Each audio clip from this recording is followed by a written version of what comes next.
I crossed the bridge into the crumbling skyline of Harrisburg, Pennsylvania. All of the buildings reflect that gray which indicates neglect and apathy, even in the afternoon sun. To my right, only a quarter of a mile downstream is another bridge. It is in a gradual process of collapsing into the Susquehanna River. It seems strange to me that the city has closed it down and now is explicitly waiting for it to fall of its own volition, just so they can build a new one. This thought is easily put to the side when I again remember why it is I've come here today. I reach dry land. I turn left onto 3rd Street, and there it is, sandwiched between a rundown laundromat and a wine and spirits store. This building has recently been painted green to cover up the toll that its years have taken. It's the sort of structure that was probably quite luxurious in the days that the city boomed and the wealthy still lived downtown. Today it's the apartment that your rehab program was able to secure for you. I ascend the old wooden staircase, imagining men tipping their 19th century hats to me as they passed to enter a street that must have been full of optimism. The funeral went well. To witness my cousin get up in front of the congregation and describe the last moments of my uncle's life was both inspiring and heart-crushing. Jason's hands were still bandaged as he stood behind the podium, clearly describing the scene. He and my Uncle Greg had gone for a leisurely flight in their airplane. The controls stopped working. The small aircraft began to descend.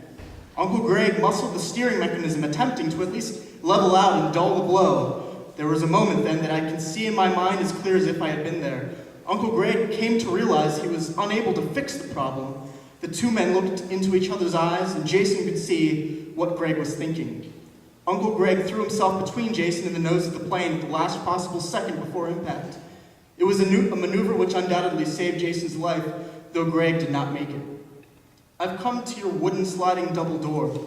The pains of the funeral have dulled, and I'm prepared to once again embrace the joy of your company. It's been 6 days and 6 bottles of Jameson's since we first began to see one another. Our mutual friend introduced you to me as the big lesbian.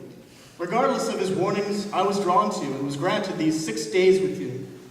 I was able to forget the extent to which I had lost sight of myself as we wallowed in booze and sexual decadence. I met you at a barren point of my life. I had ceased almost all creative endeavors, dropped out of college, stopped reading, and become as close to nothing as possible. You became the thing to which I could surrender. For those 6 days, I subsisted exclusively on the attention you gave me. No one heard from me that week. I was at your disposal. You open the door, and I feel myself light up as I see your face. I quickly feel myself sink into great despair as I realize you are not sharing in this joy. We have to talk. I instantly feel an inner coldness which does not leave. It's over. Though there was a firmness in this statement, I still attempted to negotiate. I lost. Her face exacted 1/5 of a smile as she let me go. She wanted to be sure that I knew this didn't hurt her at all. In her most condescending tone, she said, "You're taking this very well." She said this as I wept. There was nothing more to be done, and she was off to a date with her future husband. Somebody else's legs walked me to the car while the eyes of another saw the way.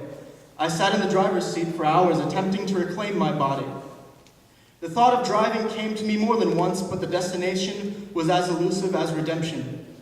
I urinated in an empty Gatorade bottle I found on the floor of the car to further postpone the ending to a moment which will never have closure. It was dark by the time I'd become human enough to trust myself. I could still remember not being able to return your premature confession of love. I remembered how you made me promise to stick around for at least a couple weeks. I took a different bridge home. Its ornate granite pillars led me safely back to the suburbs, where other bridges were slowly crumbling.